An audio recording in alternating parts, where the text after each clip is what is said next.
Bank খাতে গত এক বছরে খেলাপি ঋণ বেড়েছে ৩,৫৯,৭১৮ কোটি টাকা।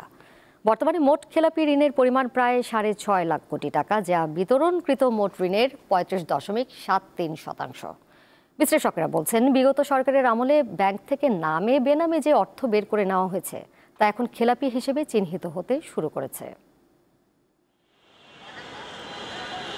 চলতি বছরের সেপ্টেম্বর শেষে মোট বিতরণ করা ঋণের স্থিতি দাঁড়িয়েছে 18,03,840 কোটি টাকা।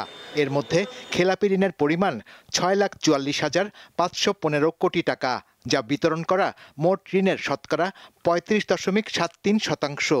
যদিও গত বছরের সেপ্টেম্বর শেষে খেলাপি ঋণ ছিল 2,84,977 কোটি টাকা। সে হিসেবে এক বছরে খেলাপি ঋণ বেড়েছে 3,59,718 কোটি টাকা।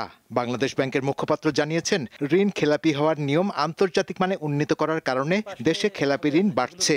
এছাড়া ব্যাংকের গুণগত মান যাচাইয়ে প্রকৃত ঋণ প্রকাশ পেয়েছে। কিছু ব্যাংকের আমরা অ্যাসেট কোয়ালিটি রিভিউ, বিশেষ করে আপনারা দেখেছেন যে 5টা ব্যাংকের জন্য করা হয়েছে। এছাড়া আরও অনেকগুলো ব্যাংকের আমরা অ্যাসেট কোয়ালিটি রিভিউ করেছি।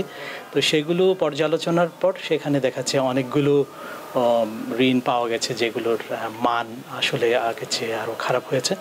এই জন্য কিছু ব্যাংকের বেলায় আপনি দেখেছেন সেটা খেলাপি ঋণের পরিমাণটা অথবা আমরা শ্রেণীকৃত ঋণ বলি, সেটার হারটা অনেক বেশি এবং কিছু কিছু ব্যাংকের ক্ষেত্রে এটা 90% উপরে চলে গেছে। হিসাবের স্বচ্ছতা থাকায় ঋণের প্রকৃত তথ্য বেরিয়ে আসছে বলে মত বিশ্লেষকদের। বিনিয়োগের অভাব ও অর্থনৈতিক উন্নয়নে কাঙ্ক্ষিত গতি না থাকায় খেলাপি ঋণ বাড়ছে বলে মত তাদের। আস্তে আস্তে তো আমরা এই তথ্য প্রকৃত চিত্র পাচ্ছি এবং আসলে কতটুকু সেটা পেতে আমাদের আরও অনেকদিন অপেক্ষা করতে হবে। তার কারণ সব ব্যাংকের যদি সামগ্রিক একটা খেলাপির তথ্য আসে, তাহলে সেক্ষেত্রে আমরা জানতে পারবো যে আসলে প্রকৃত অর্থেই যে খেলাপি ঋণের পরিমাণ কতটুকু। যারা খেলাপি রয়েছেন তো তাদের একটা অর্থ দিয়ে তারপরে আবার কিন্তু পুনঃশ্রেণীকৃত করা, আবার রেগুলারাইজ করা, সেগুলো একটা উদ্যোগ শুরু হয়ে গেছে।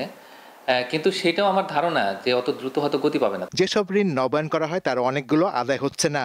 অনিয়মের কারণে অনেক ঋণ খেলাপি হিসেবে তালিকাভুক্ত করে দিয়েছে কেন্দ্রীয় ব্যাংক। এভাবে চলতে থাকলে আগামীতে খেলাপি ঋণ আরও বাড়বে বলে আশঙ্কা বিশ্লেষকদের।